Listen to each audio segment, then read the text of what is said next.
So everybody's pumped up and geared up. But come, February, March, everything dies down. That's when people start to fall off and really get off track from what they set out to do at the beginning of the year.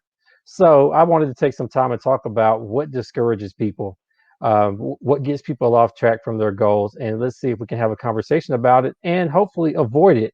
Right? People start out with fitness goals, financial goals, professional goals, and then, somewhere along the way, we lose our enthusiasm and we stop doing the things we said we were going to do.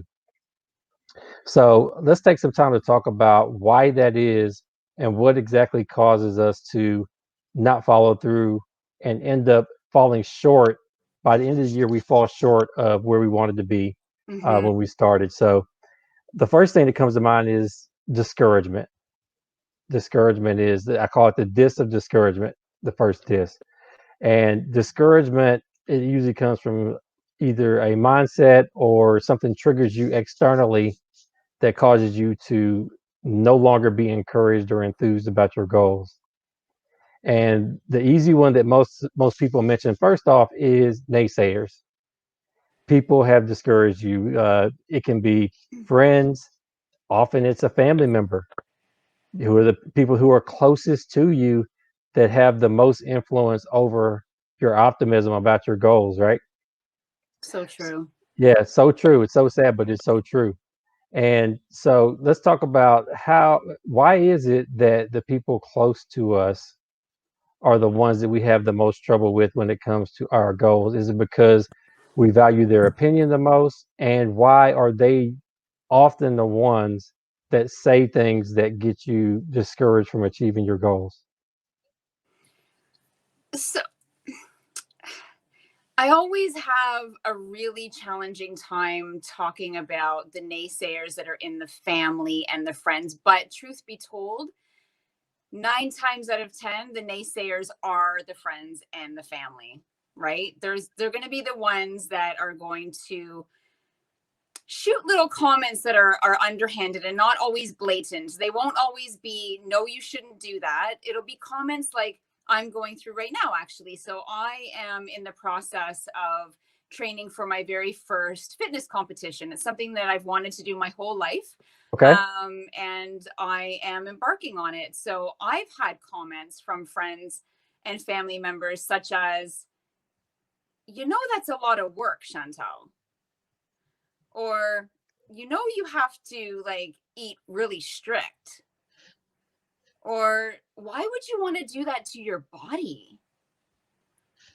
Almost like I've never given this any thought and I just kind of jumped in and had no clue what I was doing, Yeah, right? Or you don't think. What are you thinking, Chantal? what are you thinking? Like, the one recently was, you have to give up alcohol.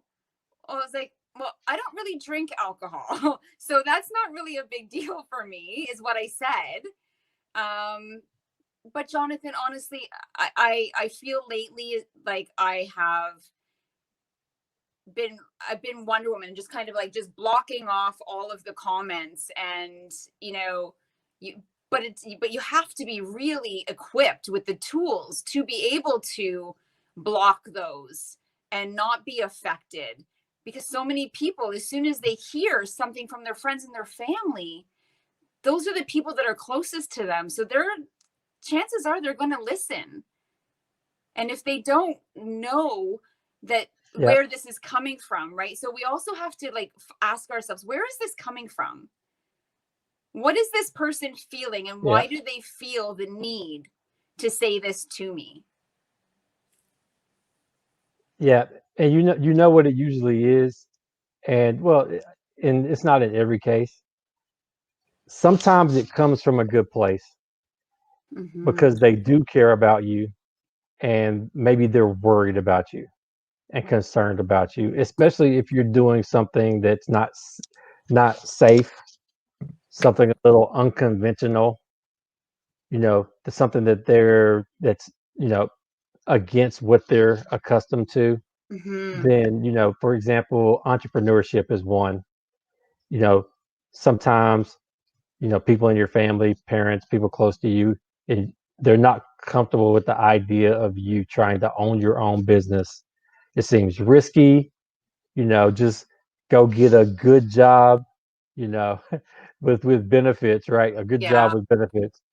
And entrepreneurship scares a lot of people. So that's one example where you might hear some things coming from your loved ones trying to dissuade you from doing that and guide you in a different direction because of the risk factor.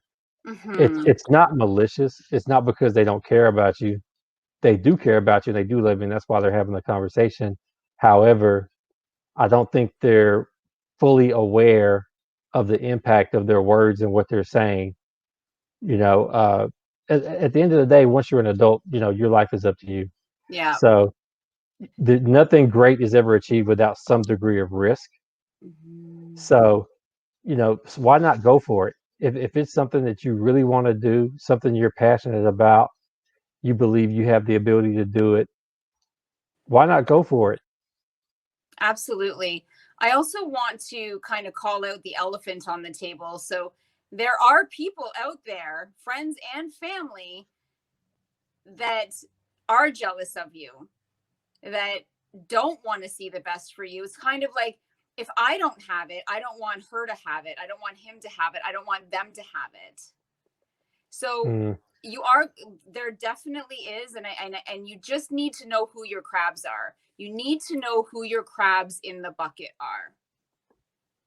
okay, good Those point. are those are the people that are going to hold you down. They're going to keep you down.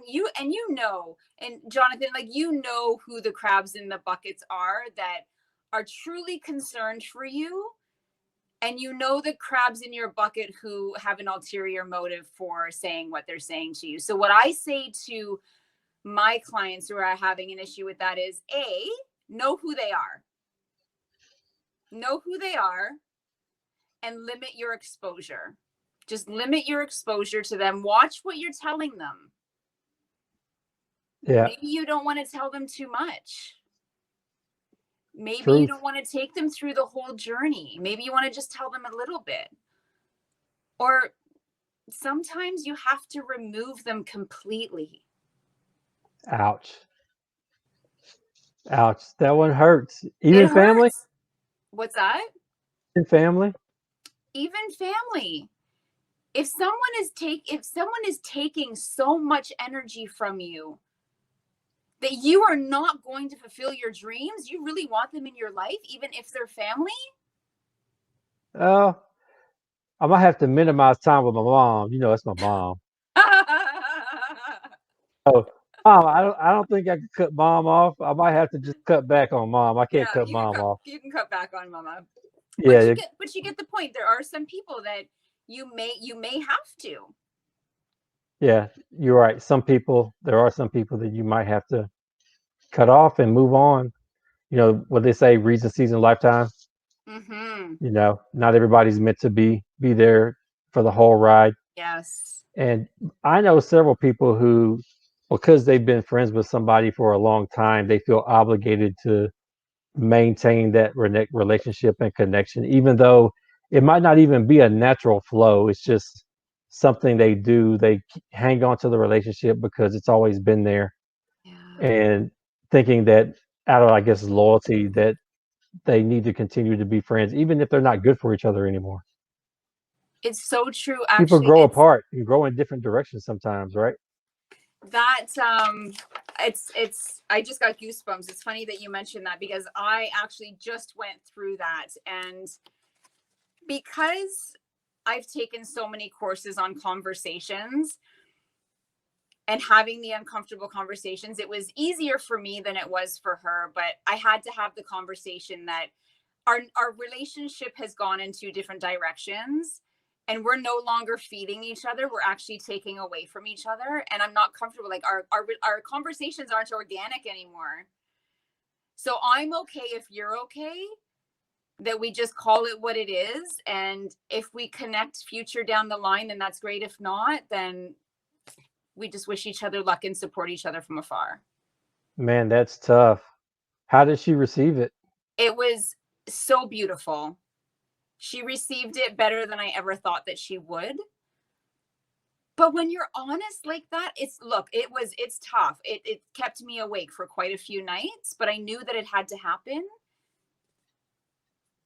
Wow. But both of us were relieved. She messaged me a couple of days later and just said, "You know what? That was probably one of the best conversations I've ever had. Thank you, and I wish you luck in everything that you do." Hmm. Well, that was big. It's huge, but it takes courage and the tools, and it takes someone to give you permission to say it's okay to remove someone from your life that's no longer adding to it. Let's just say adding to it. If someone's constantly taking, you have to revisit it. You really have to revisit it. Yeah. If you're not good for each other, feeding each other. It's just like a relationship. It's just like a marriage. Sometimes you have to get divorced. Yeah, and the thing is, you can care about somebody and wish somebody well, and you don't have to be in a relationship with the person. We're not meant to stay in a relationship with everybody, Yeah. right? And you have to guard your inner circle. That's the language we use. Is the people that are in your inner circle need to be people that are feeding you, that you're feeding, where you're all benefiting and growing together, Mm-hmm. and better off because you're in the circle, right? If you're worse off because you're in a relationship with somebody, that's a problem. That doesn't always mean you have to cut it off. Sometimes you have to work through it Mm-hmm. and just be willing to compromise and work things out and respect each other's boundaries and you know operate in a more healthy fashion within the confines, the context of the relationship. However, sometimes it just doesn't gel. It just doesn't mesh and it doesn't work. And unfortunately, you have to be willing to walk away. But sometimes if you hold on to a relationship too long, you leave a space occupied that really should be filled by someone else, right? And you're wanting a more positive relationship, but you haven't made space for it. And I hear all the time people that say when they moved on from a toxic relationship, all of a sudden they meet somebody great, whether it's a romantic relationship or a friendship, whatever it is, they meet somebody great and they start this new relationship. But sometimes people are scared to start new relationships. And that's why we hold on to old ones, is because we don't want to take the risk of beginning a new relationship and building trust with somebody new. Mm-hmm. We like the familiarity of the person we've always known, even if it's bad. Yeah. Yeah. And that just goes into the energy, right? As soon as you leave a bad situation, typically really good things start to happen because your energy level shifts and all of the energy around you shifts, and you start attracting different people. You start attracting different things. 100%, 100%, and that's why it's good to guard your energy. You have to pay attention and be mindful. And when something, don't be afraid to. It's not a loss necessarily when you move on. Don't just think of it. People think of it as a loss, Mm, but it's not always a loss. Sometimes it ends up being a plus, a net plus, a gain because of what you gain when you let go of something that you've been holding on to that you shouldn't have. mm-hmm.